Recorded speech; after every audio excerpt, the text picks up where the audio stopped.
y los intentos para que la lengua se reconozca públicamente como bien de interés cultural en el propio Estatuto de Autonomía de Cantabria y para la toma de medidas que garanticen la protección, el enseño y el uso efectivo a través de una mención expresa del articulado del Estatuto de Autonomía.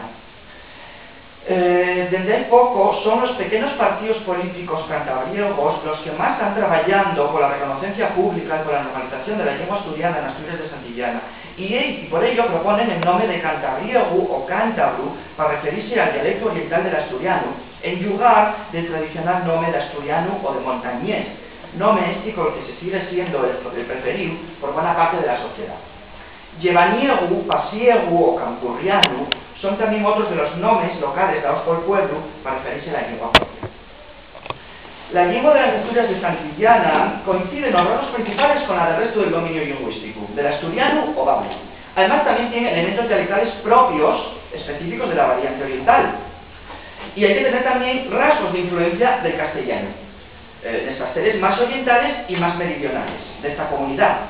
Y también hay influencias del vascuence, na zona tresmerana, en algún tipo de vocabulario, por ejemplo, quima, para nombrar a la rama, o chacurru, para nombrar al perro, o articol, también son palabras que vienen del euskera.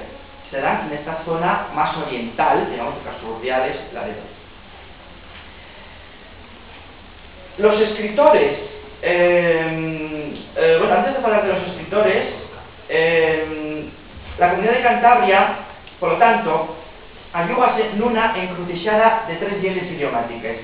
La del asturiano, que es la que domina, la del castellano, que viene del sur, y la del vascuence, que tiene más o menos influencias en la zona más oriental de esta comunidad autónoma.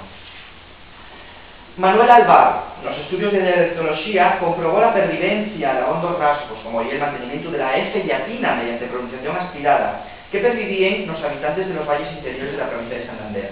También escritores costumistas, como José María de Pereda, Manuel de Llano, Francisco Cubría, los que vamos a ver el miércoles, dieron buena fe y prueba de la fala montañesa en sus escritos literarios, como ejemplo vivo de la fala popular.